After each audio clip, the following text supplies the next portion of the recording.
land. Yoruba land is being invaded by the British, or by this time have been invaded by the British. This is the great burning of Benin and the robbing of Benin and of all of its wealth and art and so forth that we hear about in history, but we don't connect it to nothing, right? But there's a greater Yoruba war going on between the people. And these boundaries called Nigeria, they're not there then, okay? Right. They're greater boundaries. People have other kinds of kingdom designs. And there's conflicts between some of these kingdoms, mostly around trade, okay? But you got something else happening at the same time. As the Muslim wars of genocide and ethnic cleansing has taken place in the Nile Valley with the Mamluk Turks and the Seljuk Turks, and then finally the Ottoman Turks by the 9th century and the end of the 9th century, beginning of the 10th century. They're pushing millions of people out of the Nile Valley into West Africa. Y'all hear what I'm saying?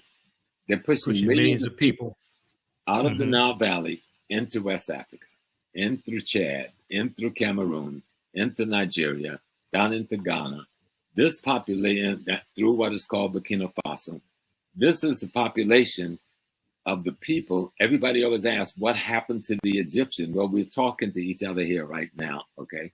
Because a great number of those refugees, millions of refugees scattered to the south and to the west, because of the Turkish and the Arab ethnic cleansing that goes on for hundreds of years leading up to the 1400s, are caught as the vulnerable population in what becomes known as the transatlantic slave trade. And I know a lot of us don't go there with that piece, but you've got to understand, who are these people? And so the kingdoms like Dahomey on the coast, somebody coming from the north, that's the northeast, have brought captives that they want to sell to another community because they don't need that expansion in their population. And this group of captives was either hostile to them or refugees that they felt was taking their space away from them. Okay.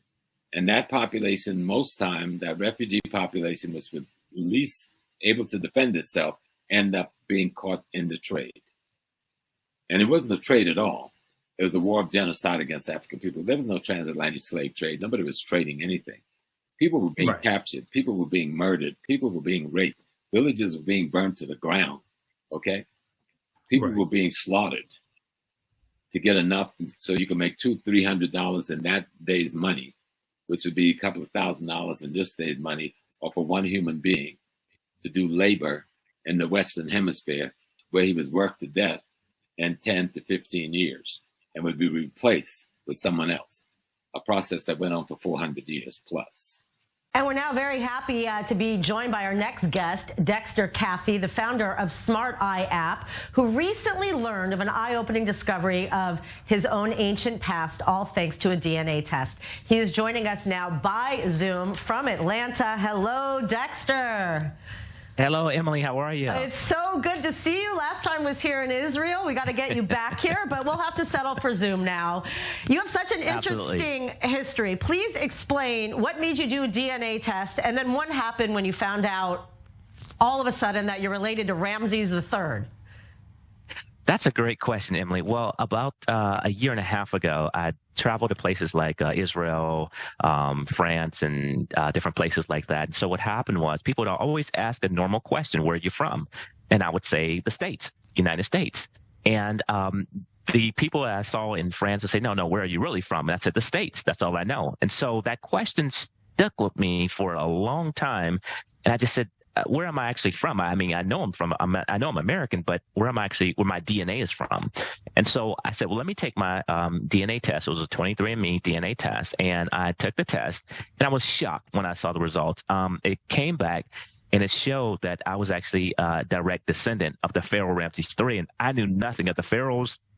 didn't know much about Egypt, but everything you hear about, Bible stories and things like that. So for me, it was a huge shock, and that's how I found out about it. Wow. So obviously you took it deeper and deeper. You saw all of these synchronicities in looking at images of the pharaoh, how much you and even your brother look like them. And your own company has like an eye logo that looks like the Eye of Horus, unconnected to any of this. So what did this open up for you in terms of your own knowledge and learning about this? I remember I was actually laying in my bed on Christmas Day, 2021. And I was going through my 23andMe DNA test, and that's when I saw that I was connected to the Pharaoh Ramses III. And again, I knew nothing of this situation. And so I looked up a sculpture of the Pharaoh Ramses III. And when I saw the sculpture, I literally screamed. And my wife said, Dexter, what's wrong? I said, this guy from 4,000 years ago, we look just alike. And she said, Dexter, wait a minute. There were no pictures from 4,000 years ago. I said, no, his sculpture was the Pharaoh Ramses III. His sculpture, we look like identical twins. And she said, let me see it. She saw it. She said, oh, my goodness. And then I continued to go over different sculptures, looking online. And I saw the sculpture that looked just like my brother. If you could show that on the screen, it'd be absolutely amazing. But it was, and I looked at the sculpture and I said, this looks just like my brother Joe. And I called my brother Joe and I said, I'm going to send you something. And he said, where'd you get that from? It looks just like me. I said, that's a sculpture of the Pharaoh Ramses III. And he said, oh my God, I said, that's over 4,000 years old and looks identical, just like you. So we were blown away, completely blown away. And talk about the synchronicities. It's funny how, the universe speaks to us. So you have a company that with the eye is a logo. You even have a dog that's similar to the dogs of Pharaoh. What? As I kept digging more and more, I had a friend who's here in the States. He's from Israel, and he said, Dexter, he said, your logo that you have for your company, the eye, that you started like over 4 years ago, looks just like the logo from the Pharaoh Ramses III. I said, what are you talking about? What did they have? And they had the Eye of Horus. And I looked at it, I said, oh my goodness, they had an eye as their logo. And my company's logo was an eye. And again, keep in mind, Emily, I found this out about a year ago. But I had my company established for over 4 years before that, my startup. And so I just kept continuing. I said, this is crazy. We actually have the same image, logo. And so I kept digging further, and I found out that they had dogs called the Pharaoh Hound, which is in the same family as the dogs that I own called Whippets, which are sight hounds. So they run just as fast, chase small prey. That's what they were bred for. So, and then I continued to look at it further, and I said, wait a minute, what was the Pharaoh Ramses III's name? When I actually looked it up, it was, they had different names, of course, but the name was Seti, S-E-T-I, Seti number 2. That was the Pharaoh Ramses III name. Seti number 1 was his father, the one that was the fought against Moses and the let my people go situation. So Seti number 2 was Pharaoh Ramses III. And I said, wait a minute, my company's name is actually Smart Eye Technology Incorporated. If you take the first letters, Smart Eye Technology Incorporated, it comes out to SETI. That blew my mind. I said, this is insane. So everything connected. And I'll never forget, Emily, my first trip to Israel in 2015, I went to the Negev Desert, and I felt so comfortable in a Negev Desert. I remember saying to myself, I feel like I could live here. But when I did more research, I found out that the Pharaoh Ramses III spent years in the Negev Desert trading. So, again, these are all things I'm learning, and I felt like so much at home, and I just realized why. Wow, it's incredible. So obviously you're still on your learning journey of, what this all means, but what is it like to kind of be this person who happened to get a test, discover this, and now we're also learning a little bit about what pharaohs look like. We have images from the 10 Commandments, as you noticed, but what does this tell you, and what do you want to do with this information? I think it's all still learning. I'm still learning. If you saw the image of how I look just like the Pharaoh Ramses III, every day when I look up in the mirror, I look in the mirror and I just see myself, and I said, this is crazy that this image that I see is identical to me. And this was from 4,000 years ago. So I'm still shocked every day when I wake up and look at it. Thank you so much, Dexter. Next time we'll interview you right here in studio when you get to Israel. Much appreciated. Okay. But you got something else happening at the same time. As the Muslim wars of genocide and ethnic cleansing has taken place in the Nile Valley with the Mamluk Turks and the Seljuk Turks, and then finally the Ottoman Turks by the 9th century and the end of the 9th century, beginning of the 10th century. They're pushing millions of people out of the Nile Valley into West Africa. Y'all hear what I'm saying? They're pushing millions of people out of the Nile Valley into West Africa, in through Chad, in through Cameroon, into Nigeria, down into Ghana. This population, through what is called Burkina Faso, this is the population of the people. Everybody always asks, what happened to the Egyptian? Well, we're talking to each other here right now, okay? Visit our website, AfricanHistoryNetwork.com, AfricanHistoryNetwork.com.